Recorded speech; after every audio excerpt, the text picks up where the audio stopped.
you're new to the channel, thank you for stopping by. My name is Eric Moss. I'm a personal trainer, a motivational speaker, and a modern-day performing strongman.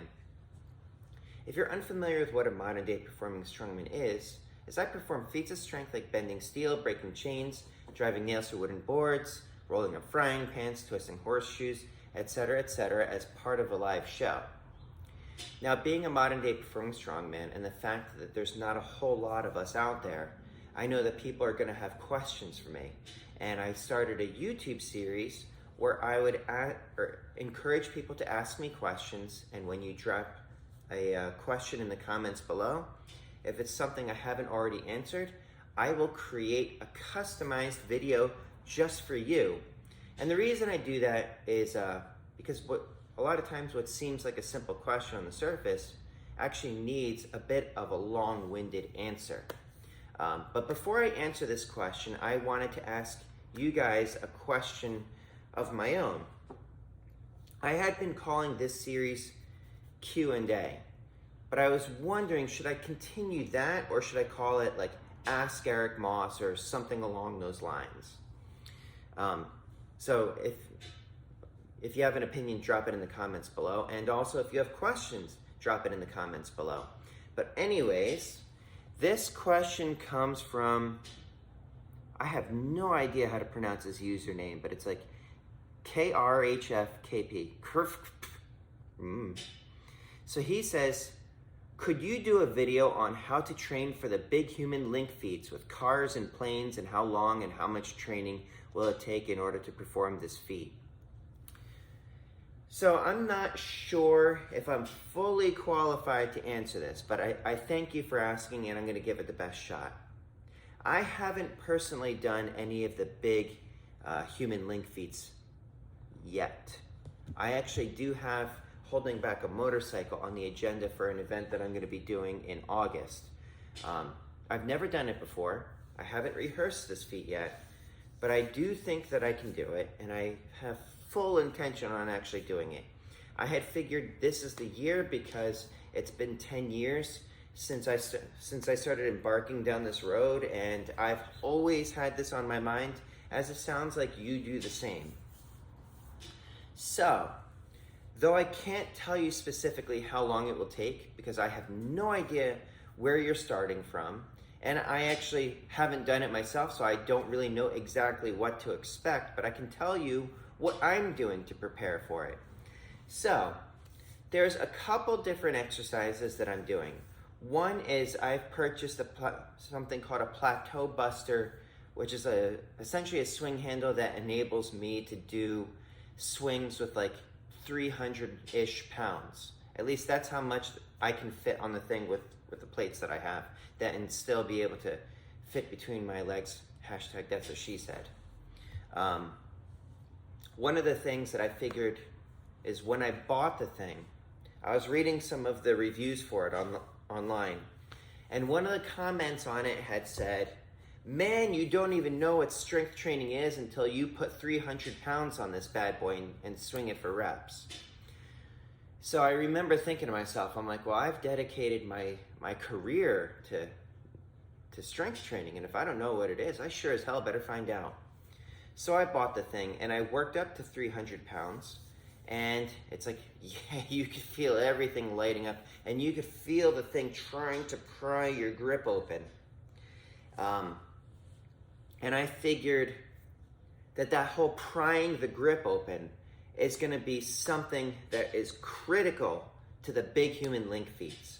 Because when you're holding it like this, that thing is trying to rip your grip open.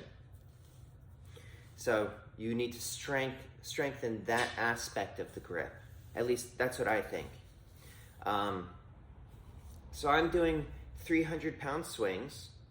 I'm also doing an exercise, and I don't know what the official name for it is called, but I like to call it hands without shadows. And I started calling it that because if you look up a guitarist named Michelangelo Badio, I'm not really sure how you pronounce it, but it's B-A-T-I-O is his last name. Prepare to get your mind blown. This guy is amazing on the guitar. So basically, and I'm going to stand up to demonstrate this. is for about 30-ish seconds, I will pick up a barbell off the rack, and for that 30 seconds, I will let go of it on this side and catch it and go like that. And each time I have to kind of throw it up and catch it again. And I think that this is going to be one of those things that helps, because as the motorcycle, I mean, it's technically not a car, and I don't think anybody who's actually doing the car is completely on the level.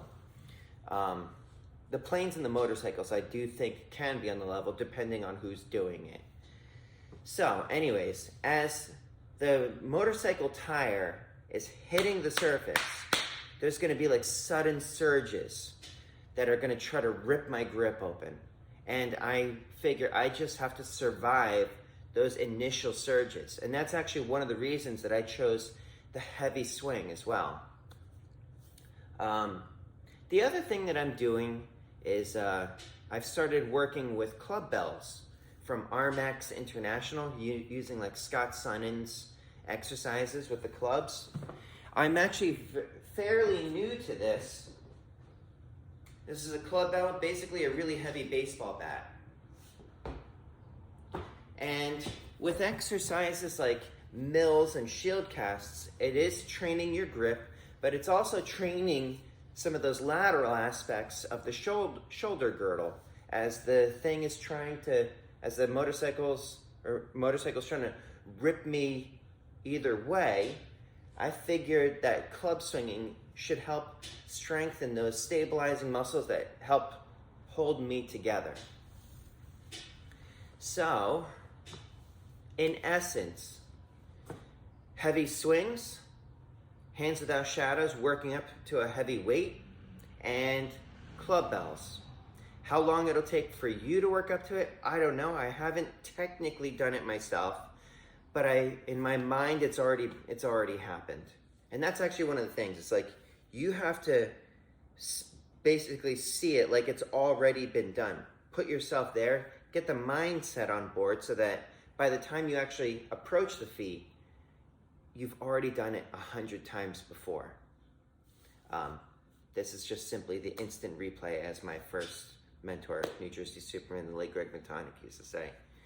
But anyways, I hope that answers your question. If anybody has more questions or follow-up questions or anything like that, please drop it in the comments below, and I will get back to you with your own video. But that is it for today. In the meantime, please stay happy, stay healthy, stay strong. Please stay safe, everyone. Eric Moss, over and out.